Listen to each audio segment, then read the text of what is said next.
자, 오늘 그러면 330 온에어 시간으로 이어가 보겠습니다. 증권부 원다연 기자와 함께합니다. 안녕하세요. 안녕하세요. 앞서 잠시 살펴보고 오기는 했지만 연초에 그래도 꽤나 견조하다 이러면서 우리가 좀 칭찬을 했던 코스피가 최근 들어서 이 변동성이 재차 커지고 있는데 이런 변수들이라고 할까요? 변동 요인들을 좀 한번 살펴볼 필요가 있을 것 같아서요. 맞아요. 그래도 오늘은 뭐 지난 금요일에 워낙 많이 빠졌어가지고 약보합 수준으로 마감하긴 했지만 좀 이제 최근 들어 흐름도 그렇고 그렇죠. 트럼프 한마디에 이제 좀 증시 변동성이 다시 커지고 있어서 좀 증권가에서는 어떻게 보고 있는지 요거 한번 같이 살펴보려고 합니다. 네, 좋습니다. 자, 그러면 자세한 이제 지수 상황 같은 거 좀 살펴보면서 우리가 좀 자세히 보면 좋을 것 같아요. 네, 이제 지난달까지 기준으로 보면은 이제 코스피가 이제 연초에 5.55%, 코스닥은 9.70% 올랐거든요. 이게 그래서 주요국 증시에 비하면 되게 좀 괜찮은 모습이었어요. 이제 같은 기간에 미국 다우존스가 3%, S&P 500이 한 1%대 올랐고 나스닥은 오히려 2.4% 빠졌거든요. 또 일본 니케이 지수도 5%, 중국 상해 종합도 한 1% 빠졌고 요거랑 비교하면은 되게 연초에는 좋은 모습이었는데 이제 이게 사실 이 좋았던 게 작년 말에 워낙 이제 국내 증시만 좀 안 좋았다 보니까 요걸 이제 어느 정도 되돌리는 그런 측면이 있었는데 요걸 이제 어느 정도 되돌린 게 이제 충분히 나타나다 보니까 이제 국내 증시에서도 다시 좀 경계감이 높아지고 있다. 이렇게 좀 증권가에서는 보고 있는 것 같고 그래서 이제 뭐 이제 월마다 이게 증권사별로는 좀 코스피 밴드가 어떻게 움직일 건지 전망을 하니까 이제 그거 나온 거 살펴보면 하단이 한 2,430, 상단이 한 2,820 수준이에요. 그래서 뭐 증권사별로 좀 차이는 있지만 요 사이에서 움직일 거다. 이런 전망들이 나오고 있습니다. 지금 상단이 한 2,800선 그리고 하단은 2,400선이라고 하면 아직 조금 더 뭐 평균치이기는 합니다만 내려갈 정도의 그런 여지도 있다라고 파악이 돼서 좀 걱정도 되거든요. 아무래도 시장을 지금 가장 크게 움직이게 하는 요소는 말씀 주셨듯이 트럼프의 말 한마디 한마디 그 관세에 대한 부분이겠죠? 네, 이게 지난주에도 한 3%대 빠졌잖아요. 그것도 이제 트럼프 대통령이 이제 SNS에 4일부터 이제 멕시코랑 캐나다에 관세 부과하겠다.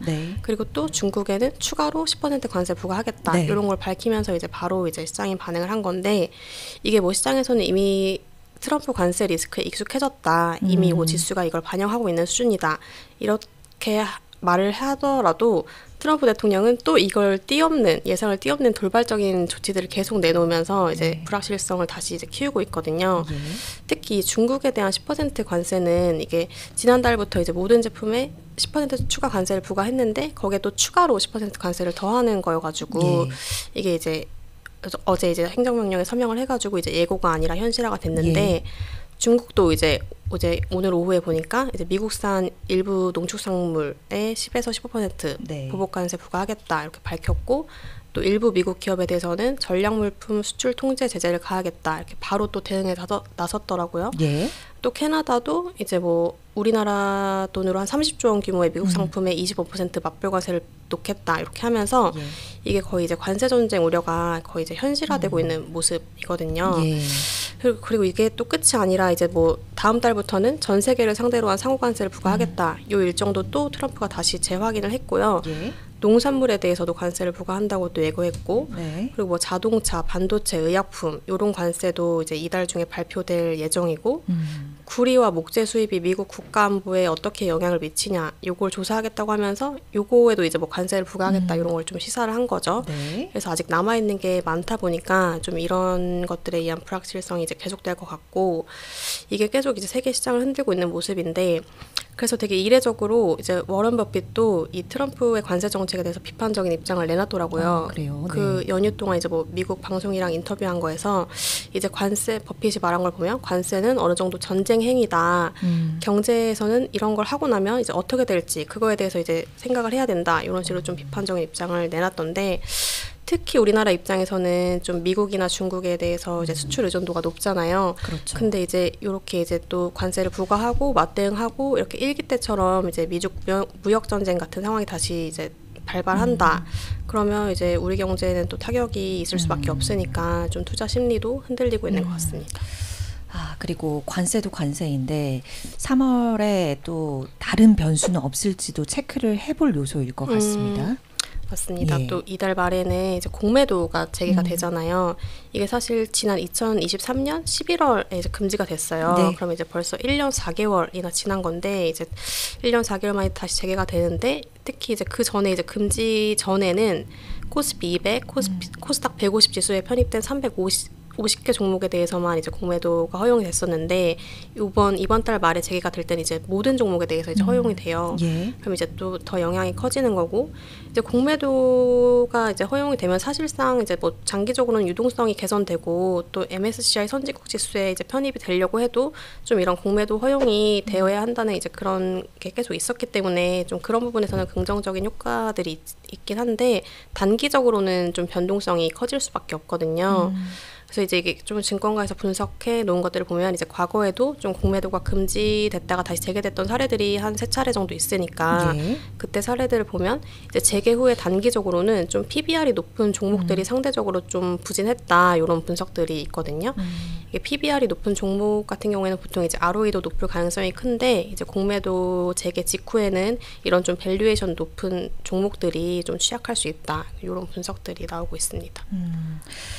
지금 여러 요인이 이제 켜켜이 쌓이면서 국내 증시의 불안함이라든지 뭔가 변동성이 확대될 요인들이 좀 확대되고 그런 불확실성을 좀 키우고 있는 상황인 것 같은데요. 그렇다면 투자자들은 어떤 업종을 어떻게 대응을 하면 되는 걸까요? 이 시점에. 네, 이제 뭐 그 연초부터 보면 그 방산주는 계속 좋았는데 방산주에 대해서는 뭐 많이 오른 것 같긴 한데 여전히 평가가 좋아요. 이제 오늘도 보면은 뭐 하나 에어로스페이스가 한 18% 올라서 마감했고 현대, 롯데 이런 것도 한 10% 올랐더라고요. 근데 이게 이제 보면은 이제 그 연휴에 있었던 그 미국과 우크라이나 정상회담에서 이제 좀 갈등이 나오고 유럽 국가들이 이제 방위비를 증액하겠다 이제 이런 소식이 오히려 방산주에는 이제 수혜가 되면서 밀어 올렸는데 좀 이런 지정학적 불확실성이 좀 한동안은 이어질 것 같고 또 이제 유럽 국가들이 이제 방위비 지출 그런 증가 기조로 이제 가고 있으니까 방산주에는 좀 수혜가 계속될 수 있다. 좀 이런 평가들이 나오는 것 같고요. 또 한편으로는 아까 이제 앵커님도 그 양회 말씀 주셨는데 이제 이번 양회에서 이제 내수 활성화 대책이 나올 거란 기대가 좀 크거든요. 그래서 이런 걸 좀 활용해서 이제 트레이딩 관점에서는 중국 소비 테마 업종도 좀 활용할 만하다. 이런 이야기도 나오고 또 좀 이제 일반적으로 보면은 이렇게 좀 증시 변동성이 클 때는 고배당주가 좀 보통 양호한 성과를 보인다 이렇게 평가가 나오거든요.